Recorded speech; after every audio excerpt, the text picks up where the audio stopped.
Como você se sentiria, ou melhor, como você reagiria com alguém que tomou as suas palavras e distorceu, prejudicando assim a sua imagem?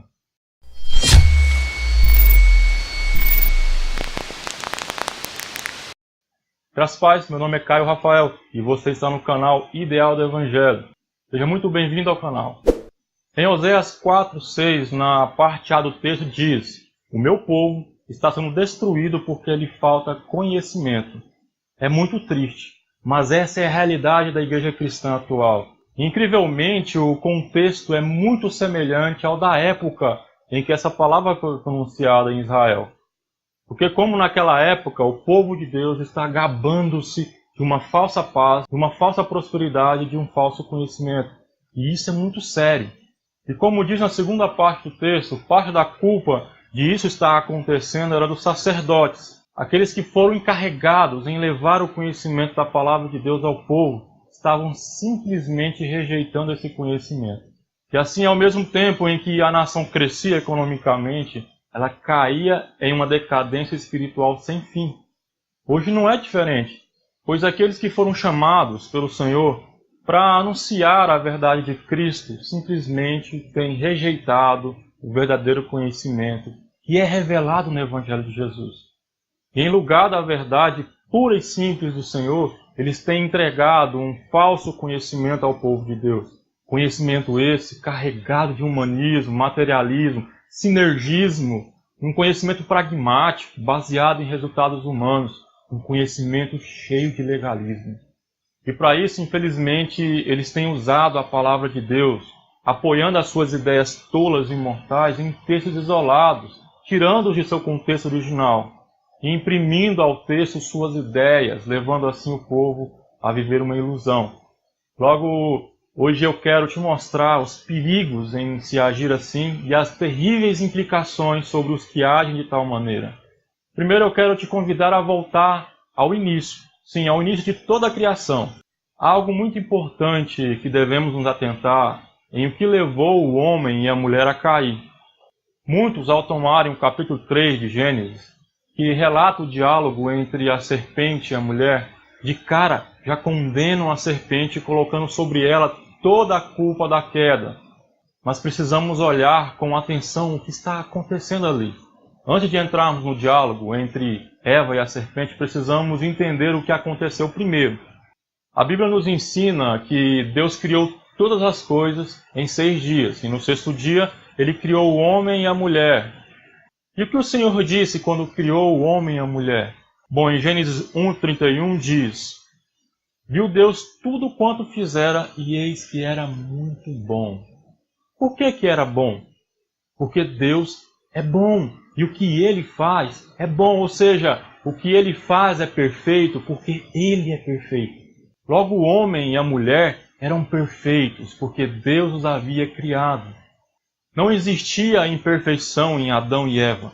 Eles eram perfeitos em tudo. Sua inteligência, seu intelecto, seu entendimento eram perfeitos. O exemplo que temos disso está em Gênesis 2:20, que nos mostra que Adão tinha dado nome a todos os animais da terra. E detalhe, tudo isso no 6º dia. Percebemos aqui a perfeita inteligência do homem em exercício. Assim também era Eva, uma auxiliadora idônea, uma mulher perfeita. Entendemos pelo texto que a capacidade dos dois em se ter gravado em suas mentes a palavra do Senhor era perfeita.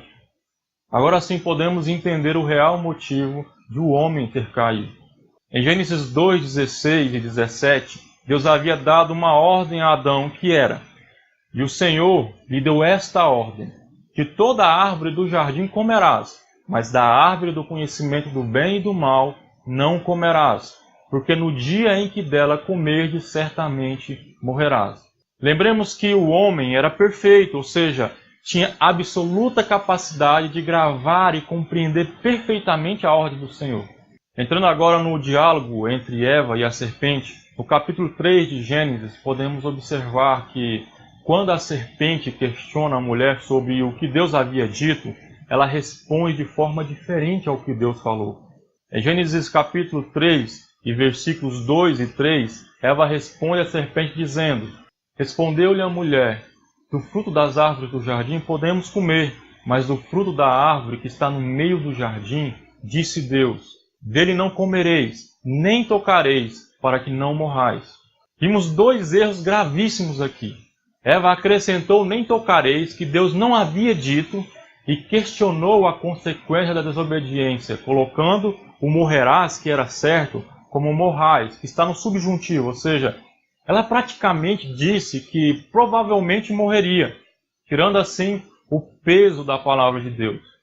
Eva fez um acréscimo e um decréscimo à palavra de Deus, que culminou logo à frente na desobediência e, por consequência, a morte.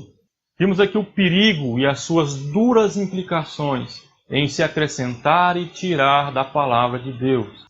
Porém, há algo impressionante e maravilhoso de notarmos, que é a perfeita simetria que existe na palavra de Deus.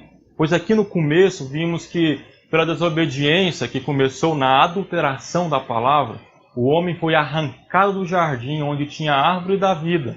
Já em Apocalipse 21 e 22, há uma promessa de um novo céu e de uma nova terra, onde todos aqueles que perseverarem em Cristo estarão comendo novamente da árvore da vida.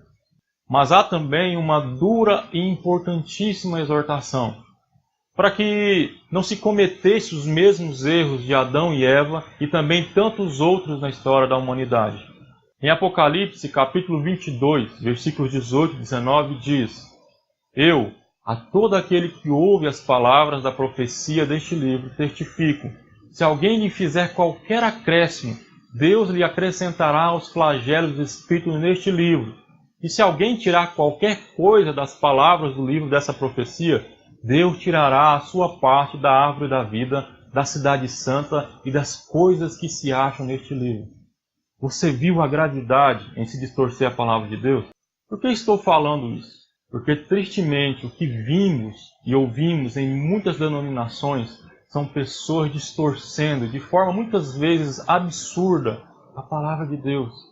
E assim muitos caminham em uma ilusão que na verdade os levará à morte eterna. Volto a fazer a mesma pergunta que fiz no começo deste vídeo. Como você reagiria com uma pessoa que tomou as suas palavras e a distorceu, prejudicando assim a sua imagem? Agora imagina Deus, que é santo e justo, fará com aqueles que têm feito isso com a sua palavra. Outra pergunta: como você se sente quando é enganado? E como você reagiria se você pudesse com essa pessoa que te enganou? Imagina o que Deus fará aos que têm enganado o seu povo. Amados, não me entenda mal. Meu objetivo não é gerar em você medo, mas meu desejo é encorajá-lo a buscar o Senhor em sua palavra, e assim poder contemplar esse maravilhoso e grande Deus. Em cada palavra que você ouvir, a cada ensinamento e pregação, submeta-os à palavra de Deus. Verifique se é isso mesmo que a Bíblia diz. E como fazemos isso? Contexto, contexto e contexto. Pergunte-se se aquilo que foi dito é realmente o que aquele texto quer dizer. E tenha como referencial para a interpretação sempre o Evangelho de Jesus, pois toda a Escritura tem o objetivo de apresentar o Evangelho de Cristo. Outra coisa, não caia nessa de tentar ajudar a Deus acrescentando algo na palavra. Deus não precisa disso. E também não tire o peso da palavra para tentar fazê-la mais aceitável ao homem. Quem é expert em distorcer a palavra de Deus, fazendo-a falar o que ela não diz, é Satanás. Ele fez isso no Éden e também no deserto, tentando a Jesus.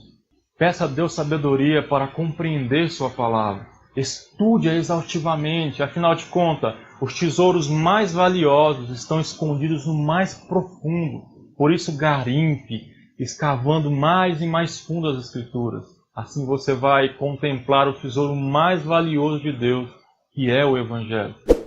Se você gostou desse vídeo, não se esqueça de deixar o seu gostei, se inscrever no canal e ativar as notificações.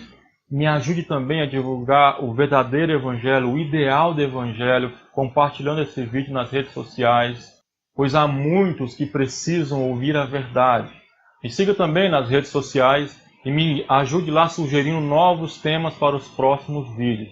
No mais, que Deus te abençoe na graça de Jesus Cristo. Amém. Tchau.